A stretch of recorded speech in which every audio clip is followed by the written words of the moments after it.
오늘은 영양, 영덕, 봉화, 울진 선거구로 가보죠. 자유한국당 박형수 예비후보 만나보겠습니다. 박형수 후보님 안녕하십니까? 예, 안녕하십니까? 네, 반갑습니다. 자, 우리 지역민들을 위해서 본인 소개를 좀 먼저 해주시죠. 예, 안동 MBC 청취자 여러분 안녕하십니까? 영양, 영덕, 봉화, 울진 지역구에 출마한 자유한국당 예비후보 박형수입니다. 저는 울진 출신으로 울진의 평해중학교, 서울대 법대를 졸업한 후 대구 고등검찰청 부장검사까지 약 20년간 검사로 재직했고 그 후로는 변호사로 일하고 있는 법조인 출신 후보입니다. 앞으로 많은 성원과 사랑 부탁드립니다. 예, 박형수 후보. 그러니까 검사 생활 20년 하셨군요. 예, 그렇습니다. 예, 뭐 작년에 그 조국 사태부터 시작된 그 검찰 개혁 문제, 지금 뭐 검사 생활 20년 하셨으니까 일반인보다는 좀 보는 시각이 좀 남다를 것 같으셔서요. 이거 뭐 준비된 질문은 아니지만 최근에 이 법무부와 검찰 갈등 어떻게 보고 계세요? 뭐 간단히 좀 말씀해 주시죠. 간략하게 말씀드리자면은 지금 현재 법무부에서 검찰에 대해서 행사하고 있는 여러 가지 조치들은 지금까지 검찰 역사상 아마 전혀 없었던 그런 조치들이라고 생각합니다. 네. 이게 뭐 당부를 떠나서 지금까지 있지 않았던 그런 조치를 취한다라는 것은 좀 깊이 생각하고 신중하게 했어야 하는데 네. 그런 조치들이 좀 그런 장치 없이 여과 없이 그대로 흘러나오는 것 같아서 매우 안타깝습니다. 법무부가 더 문제가 있냐, 검찰이 더 문제가 있냐 이렇게 물어봤을 땐 법무부 쪽이다 이렇게 보시는 거고. 저는 그렇게 생각합니다. 또 진보 진영에서 보기에는 이거 검찰 개혁에 좀 저항하는 몸부림치는 이런 행태다 이런 시각도 좀 있는데 어떻게 보세요? 네, 검찰 개혁이라는 문제가 그렇게 간단하게 또 결정될 문제도 아니고요. 예. 또 이 문제는 지역 주민들의 어떤 투표나 이런 것으로 여론으로 결정될 성질의 것이 아닙니다. 이 사법제도라는 것은 사람의 인신을 구속하는 이런 문제와 관련된 것이기 때문에 네. 대대적으로 매우 정치하게 고안이 되어야 됩니다. 이러한 부분에서 지금 나오고 있는 여러 조치들은 좀 준비가 덜 된 신중하지 못한 조치들이 아닌가 저는 그렇게 생각이 듭니다. 예. 자, 이번에 이제 21대 국회의원 선거에 처음으로 출마하시는 거죠? 그 전에 출마하신 적 없으시고요? 예, 저는 대구에서 예비 후보로 한번 뛴 적은 있습니다. 예, 20대에서요? 네, 그렇습니다. 그렇군요. 이번에 이제 21대 국회의원 예비 후보 등록을 하셨는데 총선에 나가기로 결심하시게 된 배경은 어떻게 됩니까? 예, 제가 20년간 검사 생활을 통해서 나름대로 실체적 진실을 밝히고 또 사회 정의를 바로 세우는 일에 최선을 다했다고 감히 자부를 합니다. 또 변호사 개혁 이후에는 억울한 사람들에 대한 법률 조력과 사회 다방면의 문제점을 개선하는 일에 노력해왔습니다만 지역 사회와 국가를 위한 근본적 변화를 만들어내기에는 부족하다라는 생각이 들었습니다. 네. 모두가 현실 정치를 비판하고는 있지만 역설적이게도 우리 사회의 모든 문제를 해결하는 중심이 또한 정치라는 생각에 총선에 나가기로 결심했습니다. 예. 나만의 장점, 우리 박형수 예비 후보님만의 장점을 꼽으라면 어떤 점을 강조하고 싶으세요? 예, 첫 번째는 법률가로서의 전문 지식과 입법 능력입니다. 아시다시피 국회는 법률을 만들고 개정하는 일이 가장 중심적인 역할인데 저는 약 25년간 법조인으로 일해온 사람입니다.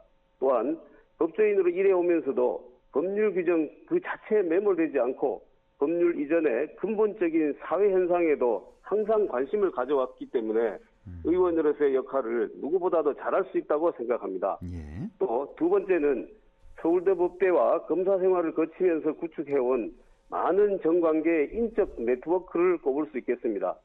정치는 합의와 양보, 협상과 타협을 기본으로 하는 것이기에 이러한 인적 네트워크를 잘 활용하여 우리 지역과 주민들의 각종 개발 계획, 수건 사업을 잘 해결할 수 있다고 생각합니다. 네. 또 세 번째로는 부장검사로 퇴임할 때까지 약 20여 년간 몸담은 관료 조직의 경험입니다. 검찰은 행정과 사법의 성격을 함께 가지고 있는 조직입니다. 저는 이러한 관료 조직의 속성이나 생리를 잘 알고 있기에 의정 활동을 하면서 각종 예산 및 민원 문제, 행정부 감시 역할에서 많은 도움이 될 것이라고 생각합니다.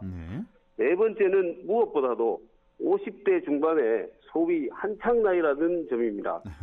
물론 나이가 모든 것을 말해주는 것은 아니지만 우리 사회에서 저 정도의 50대 중반 나이가 열정도, 판단력도, 경험도, 건강도 가장 좋을 때라는 것은 모두가 인정할 것입니다. 그런 열정과 경험을 지역사회와 국가를 위해 헌신한다면 많은 성과를 낼 수 있을 것이라고 확신합니다. 나만의 장점. 크게 봐서 한 4가지 강조를 해주셨네요. 전문 지식과 입법 능력이 있다. 그리고 인적 네트워크가 있다.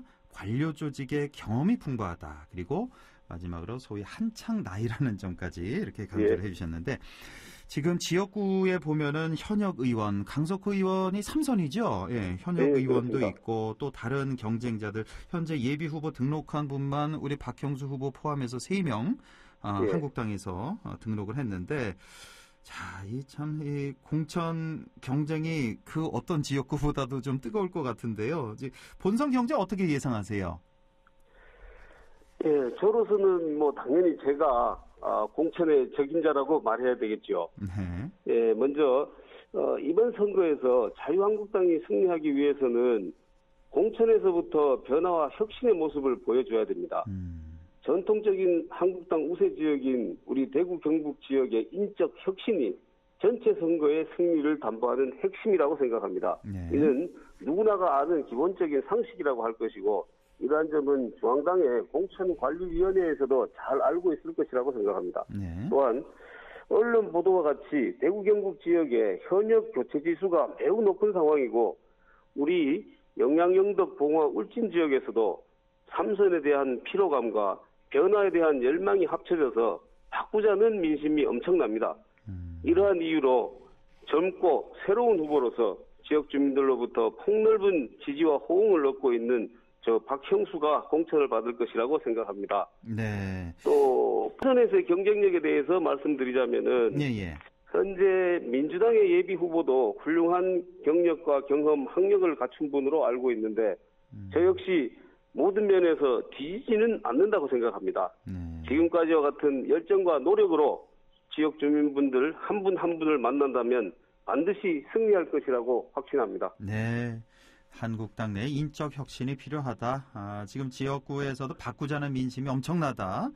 그래서 박형수 후보가 돼야 된다는 말씀이시고 지금 영양 영덕 봉화 울진 지역에 참 시급한 현안이 많지 않습니까? 그 중에서도 가장 시급한 현안 좀 꼽아주시죠. 아시다시피 우리 선거구는 4개군에 걸쳐 있습니다.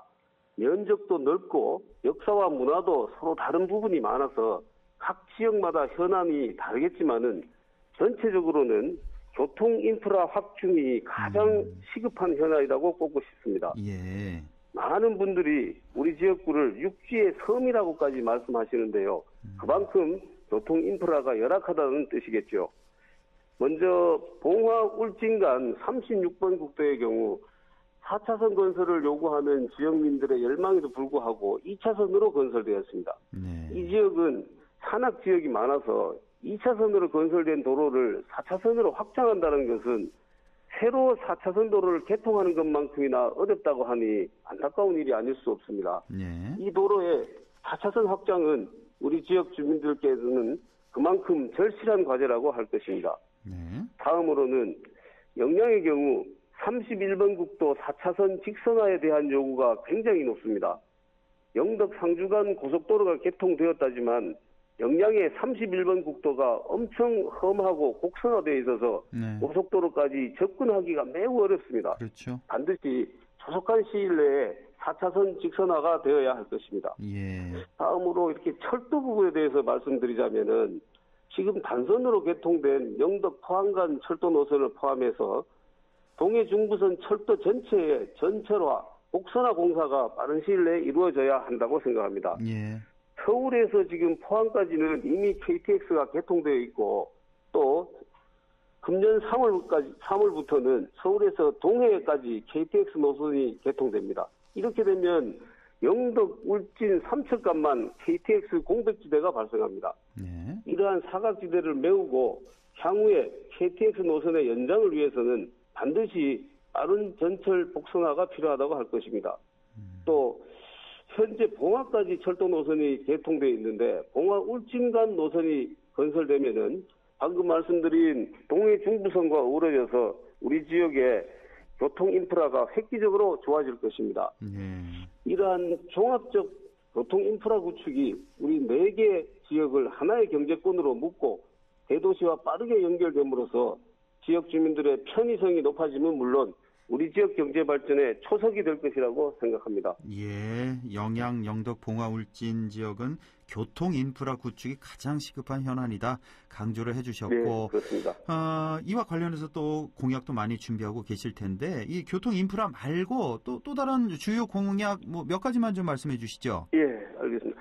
예, 조금 전 말씀드린 교통 인프라 확충 부분을 제외하고 말씀드리자면은 예. 울진 지역은 신한울 3, 4호기 건설 재개가 가장 지금 필요합니다. 그리고 해양 치유단지나 국제적인 마리나항 개발과 이에 연계된 해양 리조트 건설을 추진하고 있고요. 예. 영덕 지역은 영덕 교통인프라 확충에 따른 국가 공공기관 및 대학교 분원 유치를 추진할 계획입니다. 또 봉화 지역은 백두대간 탐방로드를 개설하고 국내 최대의 종합 산림 휴양단지를 조성하도록 하겠습니다. 네. 영양 지역은 준 종합병원급 의료원 건립 등을 공약으로 내걸고 강력하게 추진하고자 합니다. 네, 이렇게 각 지역마다 굵직굵직한 공약들도 내세우고 계시고 그 지방 소멸 위기라는 말까지 나오고 있는데 이 같은 문제에 대한 해결책 뭐 크게 봐서 3가지 정도 보고 계시는군요. 그러니까 뭐 지역 경제 활성화가 가장 우선이고 또 의료 시설 확충과 정비 또 교육 분야에 대해서 강조를 해주시고요. 예. 다음에 이제 환경 문제 좀 여쭤볼게요. 지금 뭐 석포 재련소라든지 풍력 발전 같은 이런 문제도 있고 울진의 원전 문제도 있잖아요. 이런 예, 부분 예. 이 환경 문제 어떻게 해법을 찾아야 될까요? 먼저 울진의 원전 문제부터 말씀드리겠습니다. 네. 울진의 원전 문제는 신한울 3, 4호기 공사 재개가 반드시 필요하다고 할 것입니다. 정부가 신한울 3, 4호기를 건설한다고 연전 전에 보상 절차까지 모두 마친 상황인데 네. 정권이 바뀌었다고 해서 없던 일로 한다는 것은 말이 안 된다고 생각합니다. 많은 지역민들이 건설 경기를 기대하고 대출을 받아서 식당이나 숙박시설 등에 투자를 했는데 네. 지금은 부도가 속출하는 등 지역 경제가 침몰하고 있는 실정입니다. 신한울 3, 4호기 공사 재개가 공론화 과정을 거쳐서 조속히 이루어져야 할 것입니다. 네. 다음으로 석포 재련소 문제는 환경단체 주장을 들어보면 그 주장에도 일리가 있지만 네. 지역민들의 생계나 지역의 명운이 관련된 문제라서 함부로 일도 양단식의 방법으로는 접근하기가 곤란한 면이 있습니다. 네. 일단 현재 조업 정지 처분을 둘러싼 법제처의 의견 개진 또 경북도의 최종 처분 등을 지켜보고 주민들과 환경단체 또 재련소 측과 합리적인 방안을 도출해 봐야 될 것 같습니다. 네. 예, 풍력 문제 역시 양면의 성격을 가지고 있어서 개개의 사안별 신중한 접근이 필요하다고 생각하며 네. 기왕에 건설된 것이라면 지역 경제에 조금이라도 이바지할 수 있는 방안을 찾아야 할 것이라고 생각합니다. 예. 자, 시간이 다 돼서 이제 끝으로 좀 덧붙이고 싶은 말씀 우리 유권자들에게 좀 호소를 좀 해주시죠. 예. 대한민국의 명운이 달린 4.15 총선이 이제 2달 앞으로 다가왔습니다. 부디 유권자 여러분들의 현명한 판단으로 4월 15일에 본선거는 물론이고 여론조사에 적극적으로 응해주셔서 정당 공천에 대한 여러분의 의견도 가감없이 개진해 주실 것을 부탁드립니다. 나라 안팎으로 매우 어려운 지금 깨끗한 정치, 제대로 된 정치를 실현함으로써 공정한 사회, 살만한 지역을 만드는데 혼신의 노력을 다할 것입니다. 젊고 능력 있는 박형수에게 기회를 주실 것을 꼭 부탁드리며 끝까지 최선을 다해 우리 지역과 대한민국의 발전을 위해 열심히 뛰겠습니다. 감사합니다. 네, 감사합니다. 지금까지 영양, 영덕, 봉화, 울진 선거구 자유한국당 박형수 예비후보와 말씀 나눠봤습니다. 오늘 고맙습니다.